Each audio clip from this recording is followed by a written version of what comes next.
excitación del músculo cardíaco. Bueno, fue una parte realmente la excitación del músculo cardíaco. ¿Cómo se llama el capítulo? Fisiología del músculo. Exacto, así se llama el capítulo. Estamos viendo el corazón como bomba. Es el primer capítulo de fisiología. Ahora sí, el corazón como bomba, ¿qué dimensión?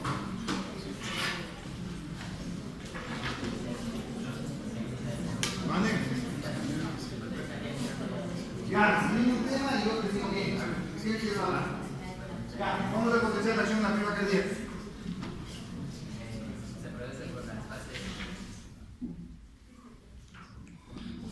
Dime las fases del potencial de acción en la fibra cardíaca, hijo.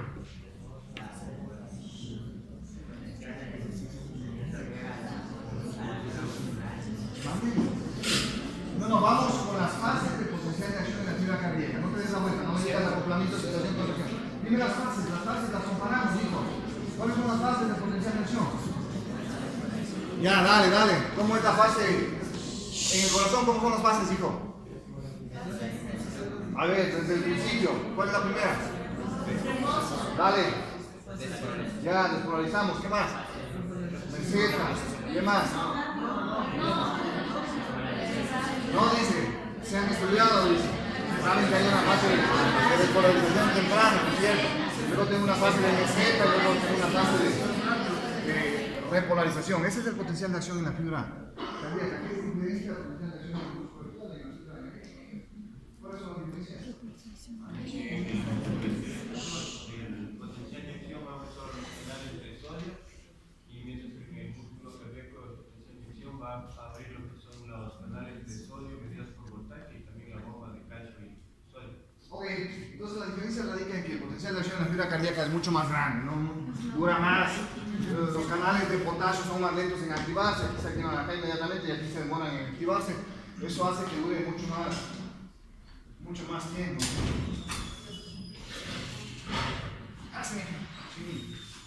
Sin temor ni miedo, fácil.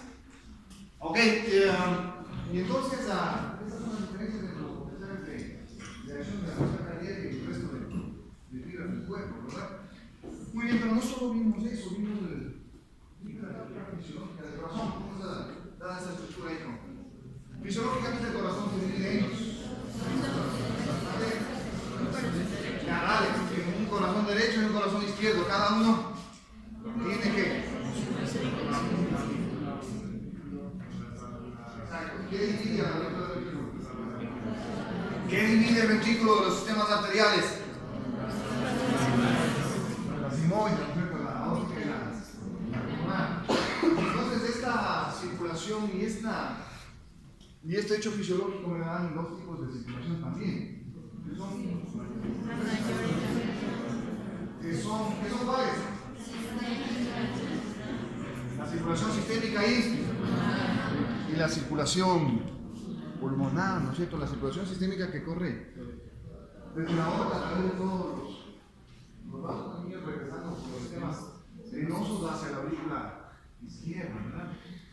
Y la circulación pulmonar que iniciando en la arteria pulmonar pues nos da la circulación menor a nivel de los pulmones para oxigenar la sangre. Ok. Vimos esto, ¿qué es el sitio cardíaco?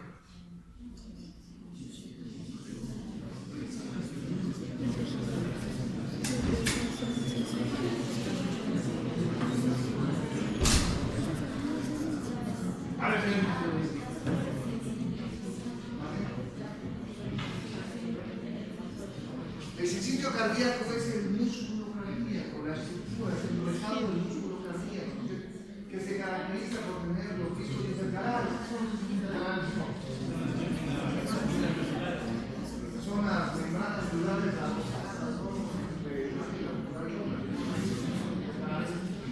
y ese sitio nos da esa estructura porque nos permite la difusión rápida de los potenciales de acción realmente, ¿no? Ok, bueno, vamos. Corazón derecho, corazón izquierdo, dividido por las válvulas entre una y otra cavidad.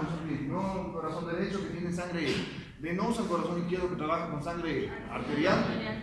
La división en las válvulas, ¿no? De una u otra cavidad, circulación sistémica, circulación pulmonar, ya lo saben.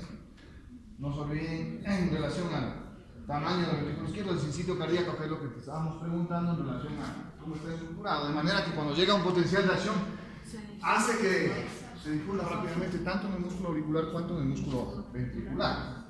Ese es el potencial de acción, ¿no? Con la repolarización temprana incluida. Entonces, mire, despolarizamos, ingresa sodio a meseta con el ingreso de sodio-potasio y repolarizamos con la salida de potasio para devolver la polaridad a la célula, ¿ok? Su negatividad. Y este es el sistema de acoplamiento. Del sistema de acoplamiento, ¿cuál es la diferencia entre el sistema de acoplamiento del músculo ventricular o del músculo cardíaco, mejor dicho, y la fibra espinal normal? ¿Cuál es la diferencia básica? Yo en mi mente, si fuese estudiante, dijera, la diferencia básica es esta y esta, y se acabó. ¿Cuál es? ¿Más vale? No es la diferencia esa. Hay lo mismo de calcio en el músculo estriado que en el músculo. Es lo mismo. ¿Cuál es la diferencia? ¿Qué usan? ¿Qué usamos para la contracción? Es la diferencia. Mientras que en el músculo estriado estamos usando calcio intracelular, en la fibra cardíaca estamos usando calcio extracelular, que está almacenado en los túbulos T, que son unos túbulos inmensos, ¿no es cierto?, que nos permiten acumular mucha cantidad de calcio.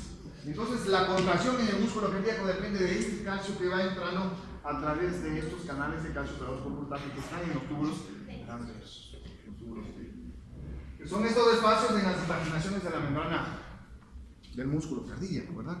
Entonces, esa es la diferencia básica. Si usted recuerda eso, si usted recuerda que el calcio para la contracción cardíaca proviene del calcio extracelular en su mayor parte, va a recordar toda la diferencia.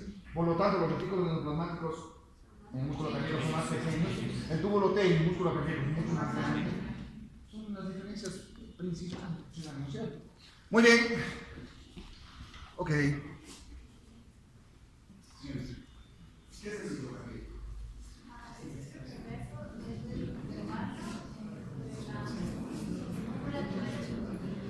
A ver, pero dime bien, porque no es el intervalo. Porque si tú dices es el intervalo, me estás hablando que solo sería un tiempo el ciclo cardíaco. Y no es un tiempo el ciclo cardíaco. ¿Qué es el ciclo cardíaco? Mejor. ¿Los eventos que dijiste? Sí. Ya, dale. Los eventos no son solo de contracción. No. Dime bien, ¿qué es el ciclo cardíaco, hija? ¿Qué es el ciclo cardíaco? Señorita Estado, ayúdame a su manera. Ciclo cardíaco.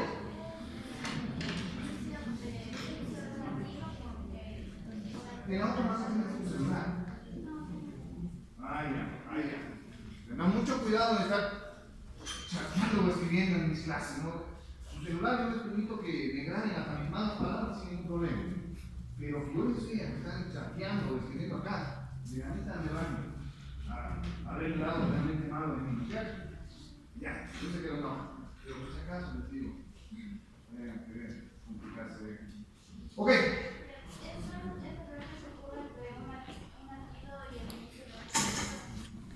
Pero ¿qué es el ciclo cardíaco? Son todos los acontecimientos que se dan en la formación de un latido. No, eso es ciclo cardíaco, ¿no es cierto? Todos los acontecimientos que se dan en un latido, por lo tanto, el ciclo cardíaco tiene fases, ¿verdad? ¿Cuáles son? La diástole y la sístole. ¿Cuáles son las fases históricas del ciclo cardíaco?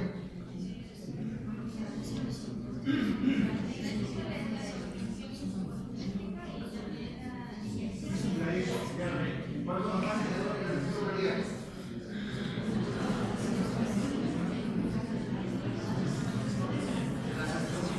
La relación de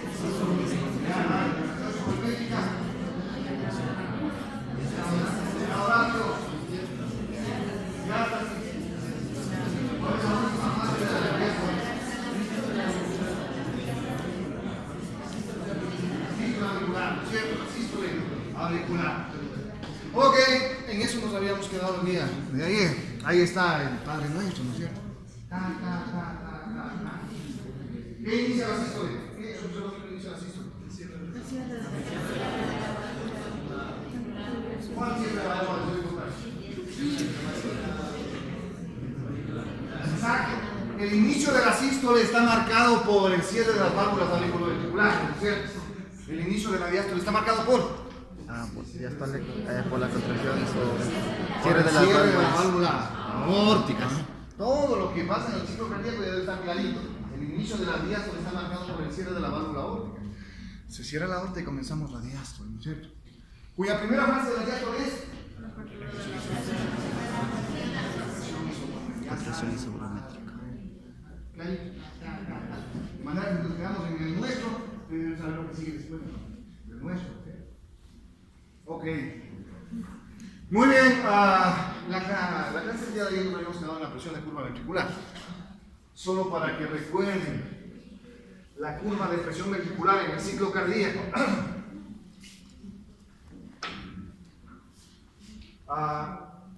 Estamos con el corazón, cavidades derechas, cavidades izquierdas y la aorta. De lo que conversamos el día de ayer es exclusivamente de la curva de presión ventricular, es decir, aquí en el ventrículo izquierdo. ¿Cuál es la curva de presión ventricular? Durante el ciclo cardíaco, naturalmente, ¿no? Y entonces recuerde usted que el ciclo cardíaco, la sístole, inicia con el cierre de las válvulas auriculoventriculares. Pero a la vez, están cerradas también la aórtica y la pulmonar, las sigmoides. Están cerradas del ciclo anterior, que quedaron cerradas. Del ciclo anterior, que quedaron cerradas. Entonces se cierra la auriculoventricular. Al final de la diástole se cierra, finaliza la diástole con el cierre de la auriculoventricular y comenzamos la contracción cardíaca. Y el músculo cardíaco comienza a contraerse. El músculo cardíaco comienza a contraerse. Y entonces la presión en el interior del ventrículo izquierdo comienza a ¿qué? A aumentar. Y entonces, de una presión que estaba en 0, 1 milímetros de mercurio, 2 milímetros de mercurio, esta presión comienza, por la contracción ventricular, a aumentar, ¿no es cierto? Llega un momento en que la presión es tan grande aquí que abre la válvula aórtica. Eso se da cuando tenemos 80 milímetros de mercurio de presión intraventricular. El momento en que alcanzamos los 80 milímetros de mercurio de presión en el ventrículo, se abre la válvula aórtica y comenzamos una nueva fase de la sístole que corresponde naturalmente, si esto se abre, comenzamos una nueva fase, ¿verdad? Que corresponde a la salida de sangre del ventrículo hacia la aorta, la fase de disminución. Y el corazón sigue contrayéndose con fuerza y la presión en el interior del ventrículo sigue siendo alta y sigue aumentando realmente, llegando a su valor sistólico. La presión sistólica del ventrículo izquierdo llega a 120 milímetros de mercurio. Entonces miren, la presión máxima sistólica del ventrículo izquierdo está en 120. Presión sistólica del ventrículo izquierdo. 120 milímetros de mercurio. Luego, la presión, como vamos vaciando la sangre de aquí hacia acá, la presión comienza naturalmente a descender. Ojo que la sangre que llegó acá durante la contracción me creó un aumento de presión en la aorta y ese aumento de presión es el que cierra la válvula aórtica. ¿Ok? Y al cerrar la válvula aórtica comenzamos la relajación del corazón, la diástole, cuya primera fase es la relajación isovolumétrica, que se caracteriza por lo mismo, es decir, auriculoventriculares cerradas y las sigmoides cerradas. De manera que la presión en el ventrículo izquierdo comienza a ¿qué? A descender. Y desciende porque el corazón ya no se está contrayendo. Y desciende porque casi ya no tiene volumen en su interior. Y entonces desciende la presión ventricular hacia sus valores diastólicos que están alrededor de 1 o 2 milímetros de mercurio. ¿Ok? ¿Hasta cuándo sigue así? Hasta cuando comencemos un nuevo ciclo cardíaco, ¿verdad? Hasta cuando comencemos un nuevo ciclo cardíaco. ¿Ok?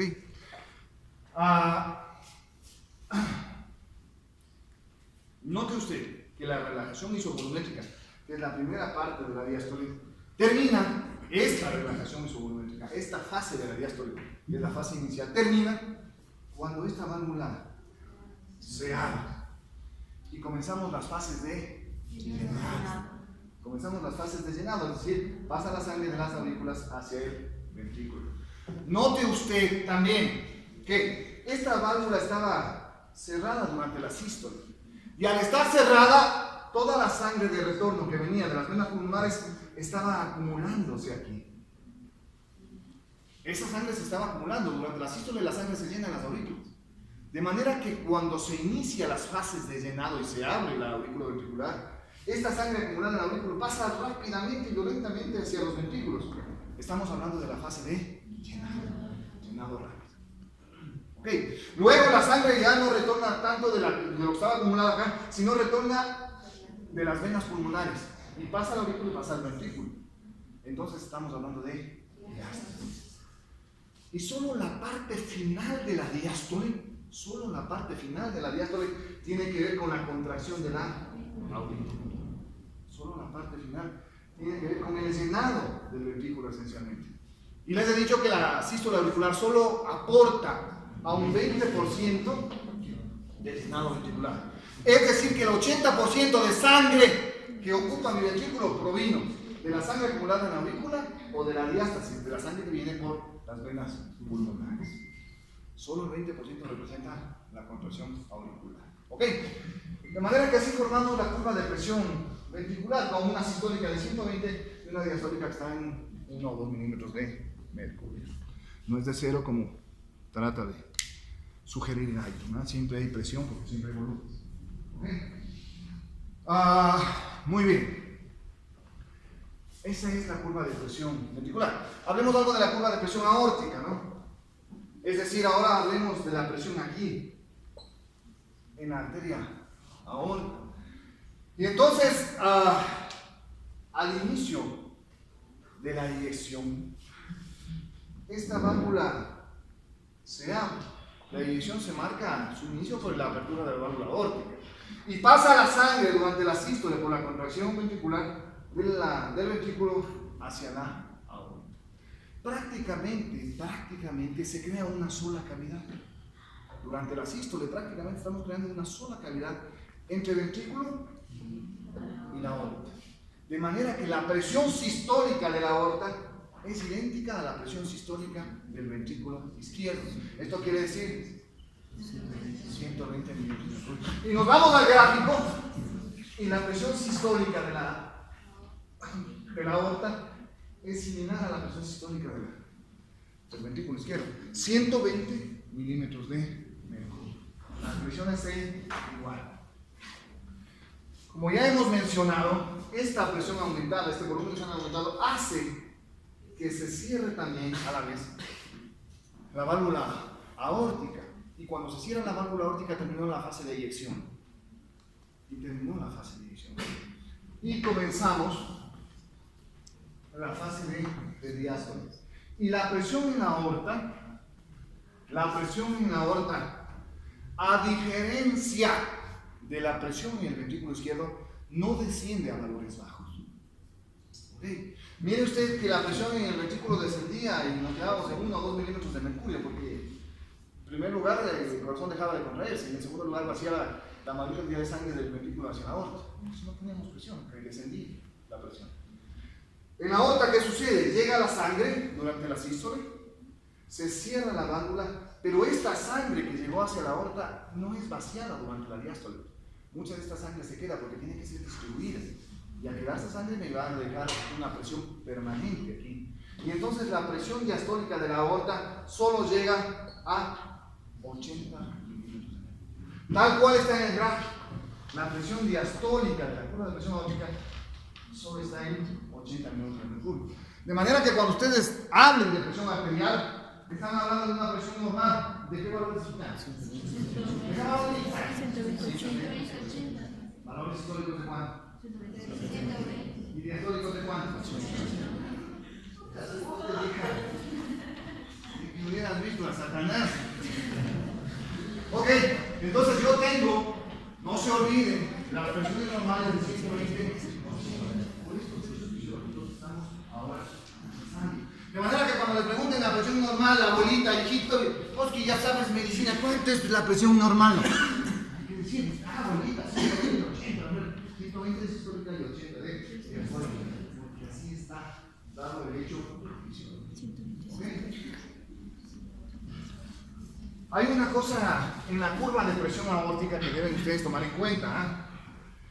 Esto hace la curva de presión ventricular. Es decir, llega a 120 y desciende hasta valores de 1 o 2 milímetros de mercurio.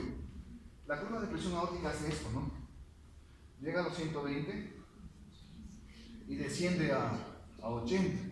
Pero hace esto en un momento, justamente el momento en que se cierra la válvula aórtica, aumenta ligeramente su presión. Porque el momento en que se cierra la válvula aórtica hay una suerte de regurgitación de sangre. Y al haber esta regurgitación de sangre me crea esto que es la incisura aórtica, que en los gráficos deben estar claramente declarados, porque la incisura aórtica es un hecho fisiológico que se está al analizar la curva de presión aórtica. Y entonces se cierra la válvula, hay una regurgitación y eso me produce este aumento ligero en la presión de la arteria aórtica, que se traduce en esta, que es la incisura aórtica. Y de ahí sí, pues desciende hasta su valor diastólico de 80. Miren entonces, aquí está la incisura aórtica reportada justamente en el momento en que se cierra la válvula aórtica. No debe estar en el sitio, no debe estar por afuera ni por adentro de eso. La incisura debe estar radicada exactamente en el momento en que se cerró la válvula aórtica. ¿Qué es en cuanto a presión, hija? No es cierto. La válvula aórtica se cierra ahí. Ya todo eso debería estar clarito porque eso lo estudiamos ahí. Muy bien, entonces tenemos ya una curva de presión ventricular y tenemos una curva de presión aórtica, ¿no es cierto? De la arteria aórtica. No se olviden, la presión arterial nace de la presión que tenemos en la aorta. Por eso cuando medimos en cualquier sitio siempre se mantiene la misma presión, 120, 80. Muy bien.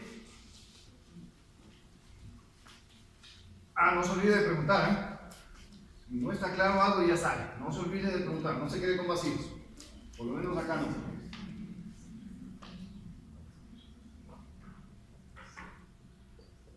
Ok, y tenemos analizado ya la presión en el ventrículo, tenemos analizado la presión en la aorta y nos dice. Dependiendo de la cantidad que se regresa de la aorta al ventrículo, tiene que ver una influencia en que cuánto se mida la presión.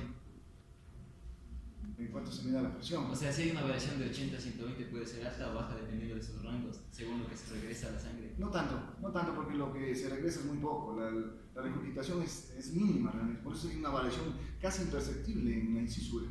No es un valor altísimo el que se regresa, por eso funcionalmente no tiene repercusión y no tiene que ver con que tu presión sea más baja o más alta por cuánto se regrese. Tu presión es más baja o más alta por otros factores que vamos a analizar conforme avancemos en estas clases. Tu presión será más baja si tú no tienes volumen sanguíneo en una hemorragia. Eso sí repercute, ya no tendrás 120-80 porque no tienes sangre para dar esa presión. Tendrás 80-50, 80-40, estás hipotenso, estás chocado. ¿Sí? Entonces depende de otros factores. Si tu corazón no es eficaz para contraerse, es decir, para vaciar la sangre hacia la arteria, tampoco vas a tener una presión adecuada. Entonces son otros factores los que influyen más que cuando repercuten con cierres de válvula, eso casi no tiene importancia fisiológica. Ok. Hemos analizado ventrículo y hemos analizado aorta. Es importante analizar ahora la aurícula izquierda, la curva de presión auricular. Y la curva de presión auricular tiene realmente tres ondas. Tiene tres ondas. Es decir, ahora vamos a analizar qué pasa con las aurículas y su presión durante el ciclo cardíaco. Recordarles simplemente que yo tengo una onda A. La onda A en la curva de presión auricular será al final de la diástole y corresponde a la contracción de la aurícula. Naturalmente, se contrae la aurícula, aumenta la presión y se forma la onda A.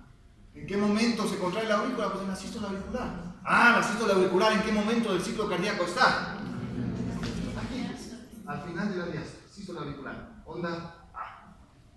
¿Ok? Luego, se cierran las auriculoventriculares ventriculares, comenzamos la sístole ventricular. La sístole cardíaca. La sístole ventricular comienza con una contracción enérgica, ¿no? Y comienza a contraerse el ventrículo. Y esa contracción enérgica intraventricular hace que la válvula protruya hacia la aurícula.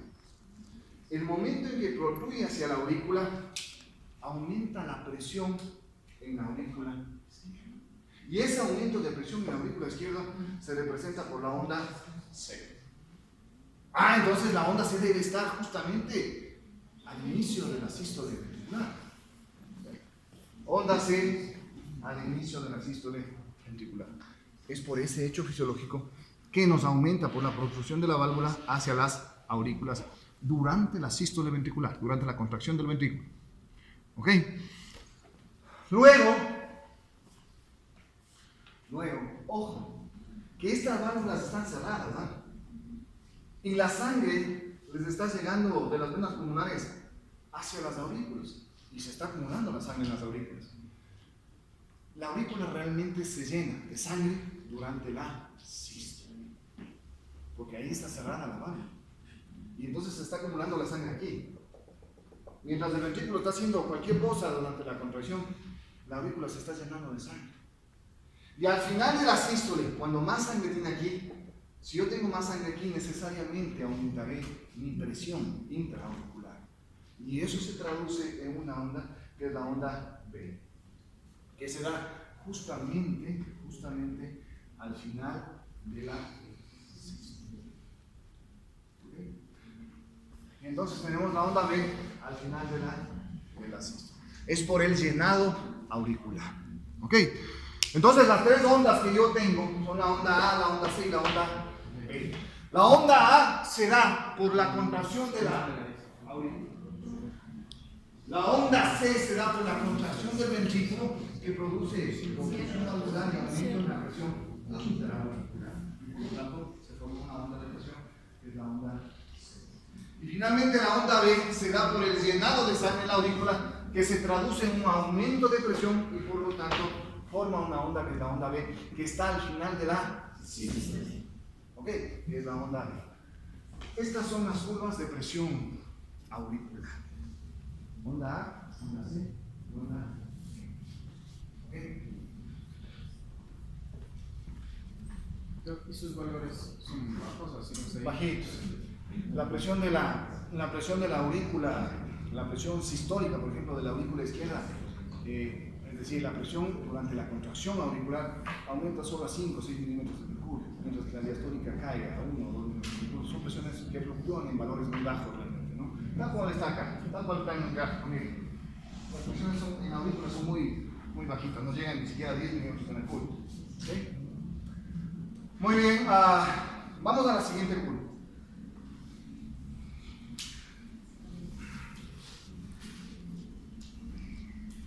Posiblemente acabaremos con esta curva, porque aquí hay muchas cosas para hablar. Cuando hablamos del volumen ventricular, hay muchísimas cosas para conversar. Ahora bien, hemos hablado de las presiones y las curvas de presión, pero es bueno también hablar del volumen ventricular, de la cantidad de sangre que está llegando a nuestros ventrículos, a nuestro ventrículo izquierdo. ¿Ok? Y entonces, yo tengo, al analizar el ventrículo izquierdo, yo tengo diferentes fases del ciclo cardíaco, ¿cierto? Y entonces,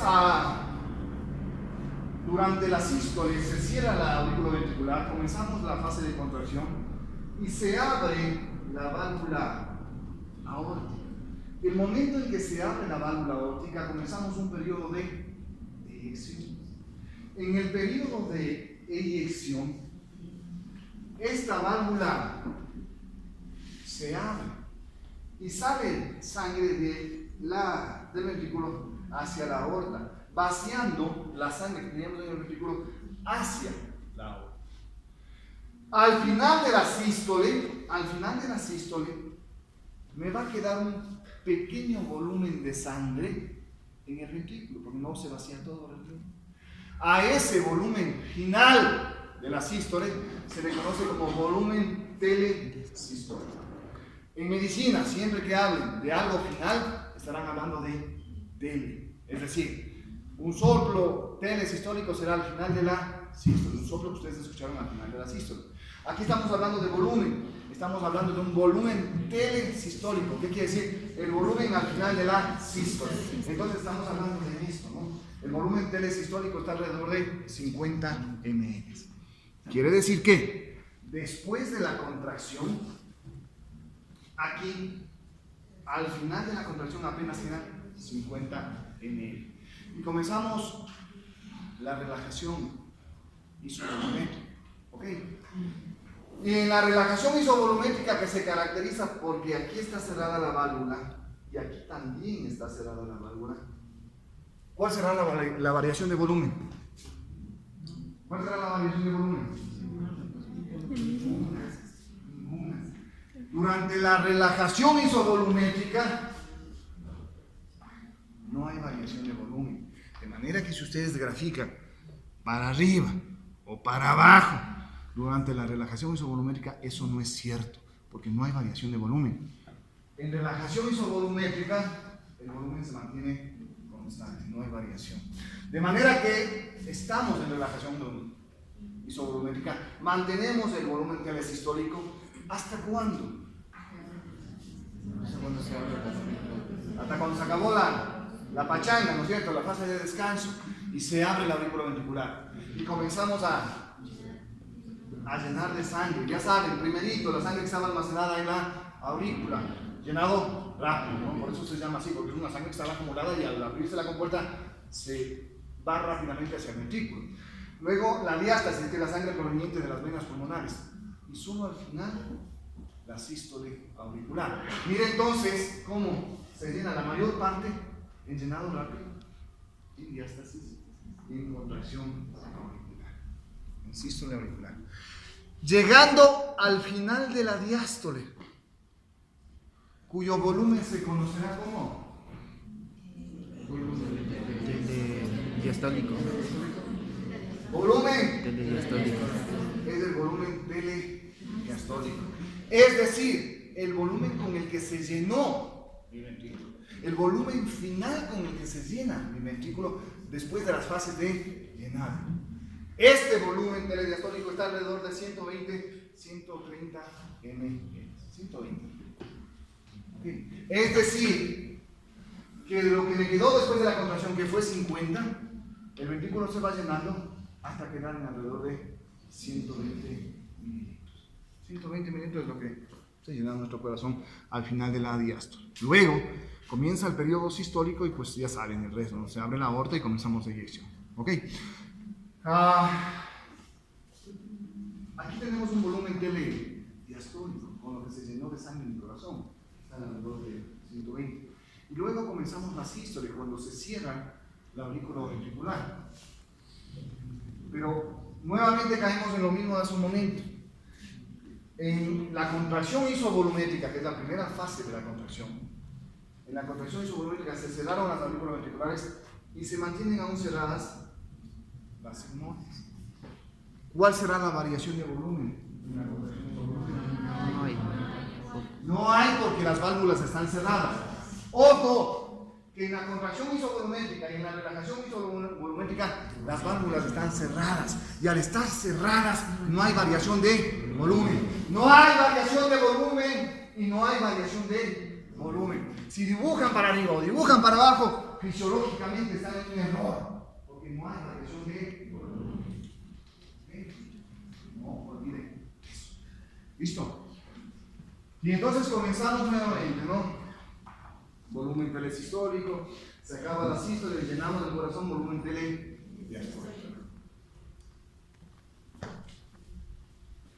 El Señor que está de azul. Pero yo debo tener un volumen sistólico. ¿Qué es el volumen sistólico?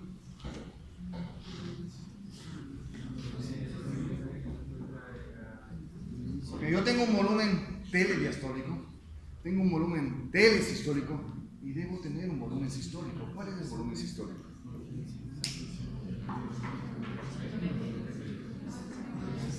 Es lógico a lo que nos preguntan, ¿no? Es absolutamente lógico, ¿verdad?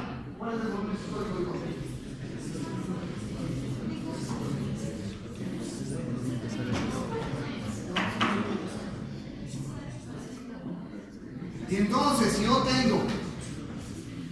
tengo un volumen con el que se llenó mi corazón, que era de 120, y viene la contracción, ¿verdad? Y la contracción hace que el corazón con eficacia se contraiga, y producto de esa contracción me quedó en el ventrículo apenas 50. ¿Cuál será el volumen sistólico? Exacto. ¿Cuánto salió hacia la aorta de lo que estaba en el corazón? Si aquí se llegó con 120 70.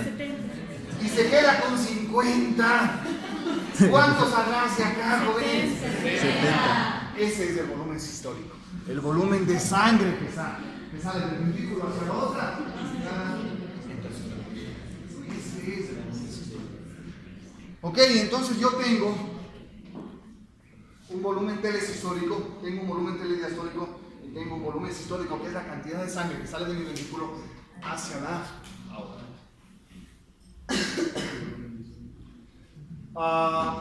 ¿Hay volumen diastólico? No hay volumen sistólico como tal. Estás hablando de un volumen sistólico cuando ese volumen sale de aquí hacia acá. No hay volumen sistólico porque al hablar del volumen sistólico realmente lo que estás hablando es del volumen telediastólico, que es lo que te queda al final de la diástole, nada más. Ok, lo importante de esto, atienda bien porque lo que les voy a decir no está ahí. Lo importante de esto realmente es saber lo que se conoce como la fracción de eyección. ¿Okay? Y entonces, cierto es, me llega 120 y mi corazón es capaz de bombear 70, ¿no? Eficaz mi corazón. La fracción de eyección es el porcentaje de sangre. La segunda fracción es un porcentaje. Es el porcentaje de sangre que sale de la sangre total hacia mis sistemas arteriales. Es decir, si me llega, si mi corazón tiene un volumen telediastólico de 100, digamos, para que me entienda bien primero, si me llega a 100 a mi ventrículo es capaz de expulsar hacia la aorta 50. ¿Cuál será la fracción de eyección? 50%. 50%. ¿Okay? Es decir, la fracción de eyección es el porcentaje eficaz del trabajo cardíaco. El trabajo eficaz del bombeo cardíaco. De manera que nuestro corazón debe tener una eficacia siempre de ¿qué? Del 55%. 60% dicen otros libros. Cierto es, 60%. Ya, para no quedar en pito, queremos el 60%. Es decir, que mi corazón debe ser lo suficientemente eficaz para bombear el 60% de la sangre que le llega a su ventrículo hacia la aorta. ¿Okay?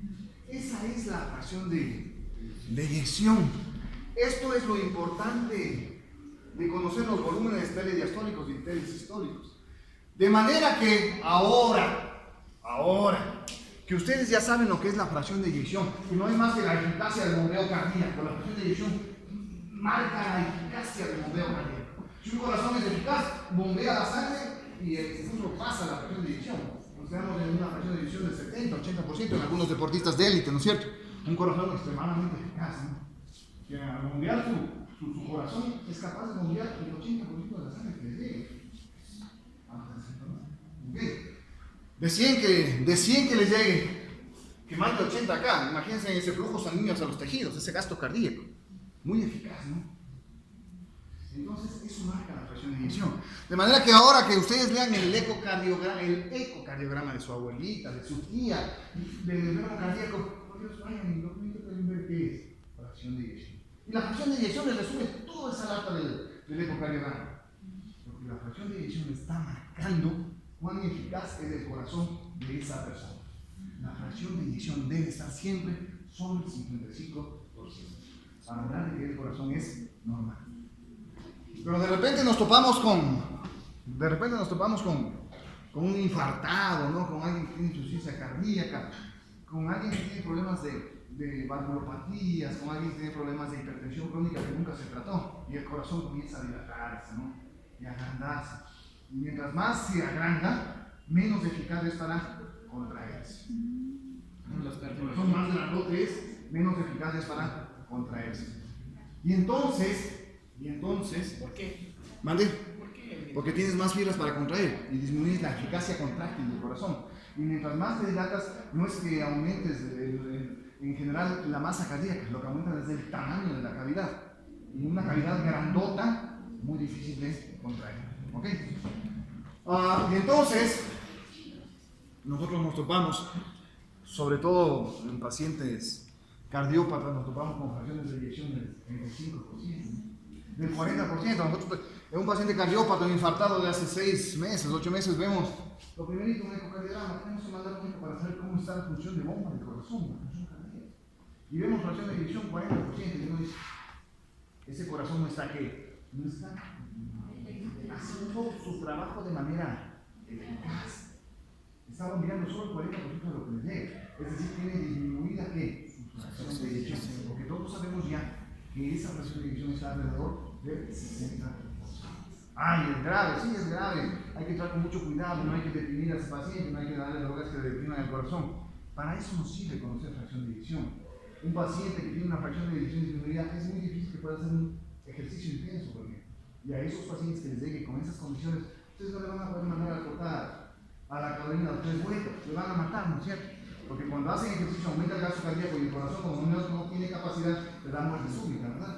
Entonces, para eso es importante conocer la fracción de eyección, el porcentaje de eficacia de la contracción cardíaca. El porcentaje de eficacia quiere decir que si me llegó 100, si mi corazón es eficaz, debe bombear hacia la arteria 60. 55 mínimo, ¿ya? Esa es la eficacia. Pero si llega a los 100 y mi corazón bombea apenas 20%, puta, qué miedo da la anestesia, ¿verdad?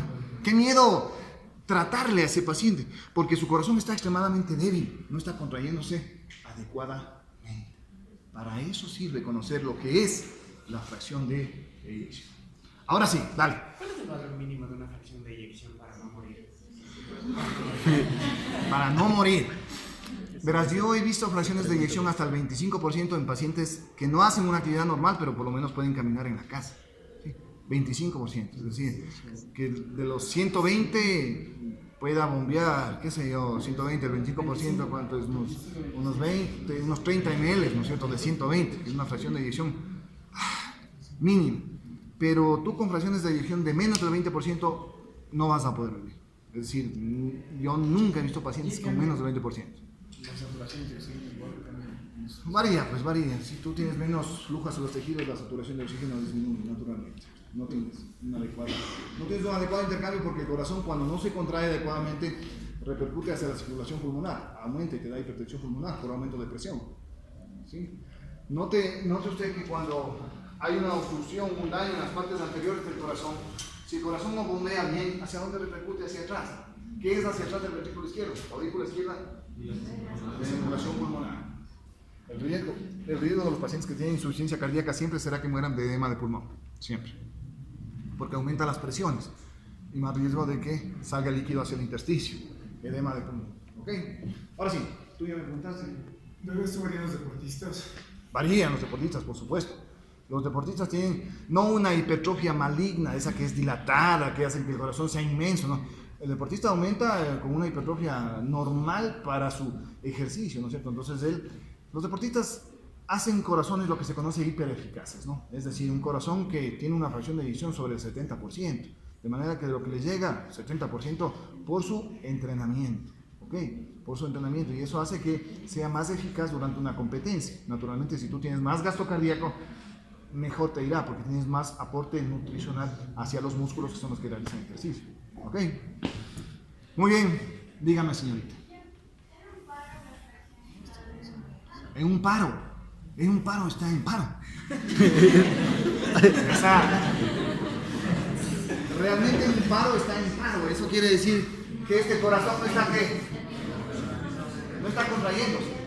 No tienes fracción de eyección, estás en cero. Está en paro. No tienes flujo de salida del ventrículo hacia la aorta. Si no tienes sangre del ventrículo hacia la aorta, no tienes flujo sanguíneo hacia los tejidos.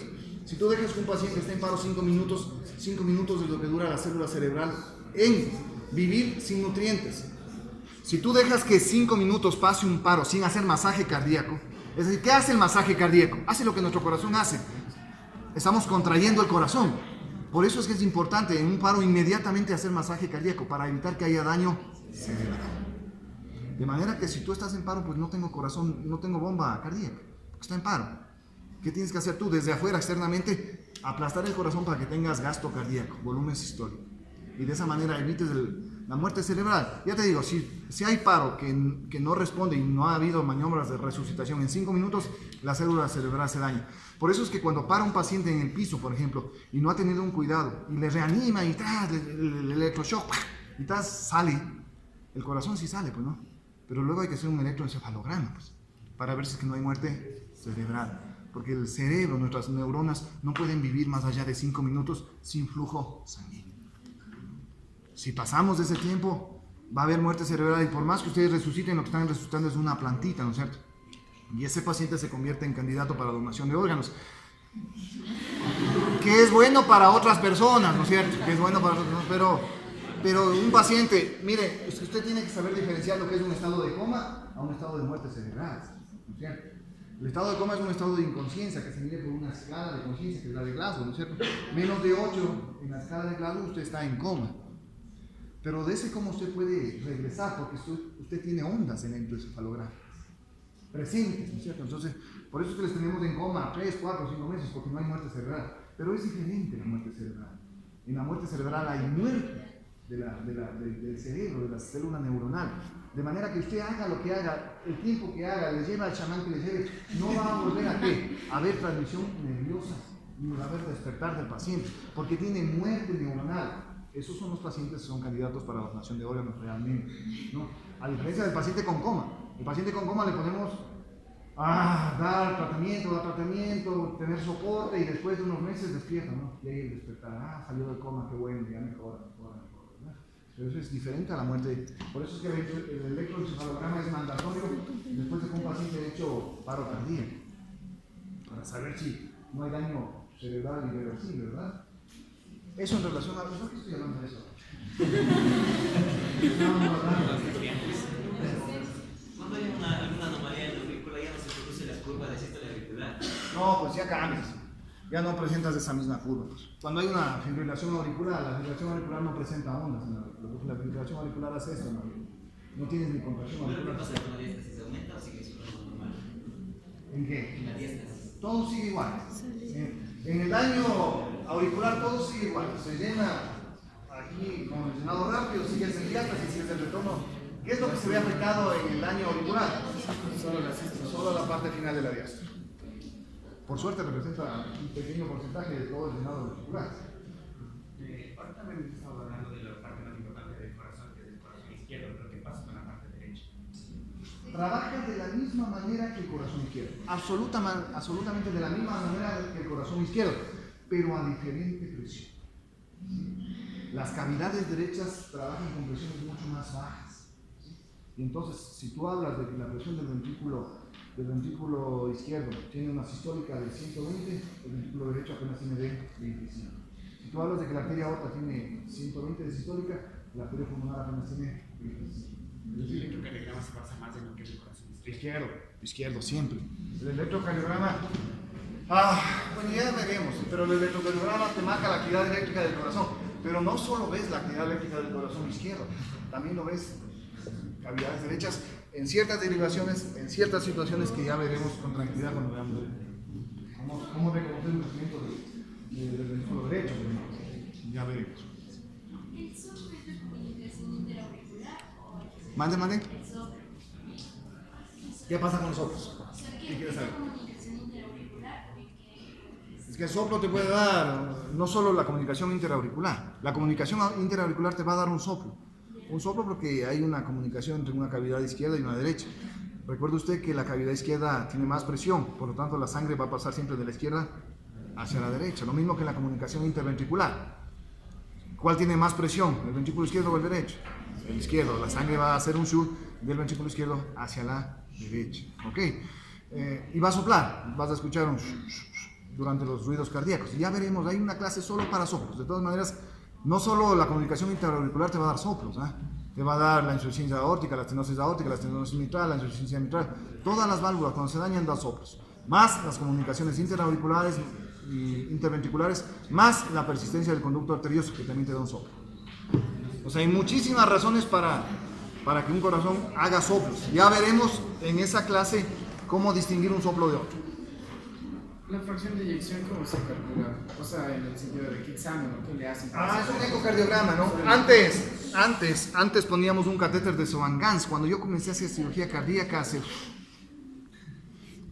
utilizamos un catéter de Swan-Ganz. Es un catéter que se mete por los sistemas venosos, por las venas cavas y llega a la aurícula derecha, pasa al ventrículo derecho, pasa por la arteria pulmonar y se va a enclavar, ¿no? Es la presión de enclavamiento. Y hacíamos un cálculo indirecto de volúmenes y todo eso a través de ese catéter de Swan-Ganz.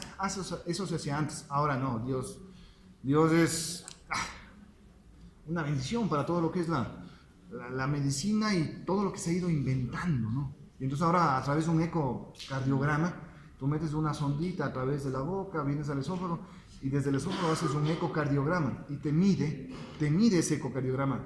Es magnífico el ecocardiograma. Te mide volumen telediastólico, te mide volumen telesistólico, te mide el diferencial de presiones entre la presión ventricular y la presión aórtica. Es decir, tú tienes una estenosis aórtica, una estrechez aquí. Cuando tienes una estrechez aquí en la aorta, la cantidad de sangre que debería pasar de aquí a acá disminuye. Y por lo tanto aquí aumenta mucho la presión y aquí disminuye la presión. Y entonces en el ecocardiograma te va a disminuir y te dice, la presión sistólica del ventrículo izquierdo es de 120. ¿Cuánto debería ser la presión sistólica de la aorta? En un vaso isótopo 120, ¿verdad? Pero si tienes una estrechez aquí y no deja pasar sangre, ¿qué va a pasar con la presión acá? Tendrás en 140 y la presión acá disminuirá, ya no tendrás 120, tendrás 90. Mira el diferencial, eso ya no es normal. Todo eso te va midiendo el eco. Y el ecocardiograma de repente te da y te pone unas letritas grandotas, ¿no? Y dice FE. ¿Qué es eso? Y vos vas a leer la fracción de eyección y dices, este man está con 62 de fracción de eyección. Normal, abuelita. Tu corazón está eficaz, ¿no es cierto? Eficaz. Usted está en capacidad de hacer eso ahora. ¿Ok? Saben lo que es fisiológicamente una fracción de eyección. ¿Ok? No olviden eso al hablar de volumen ventricular.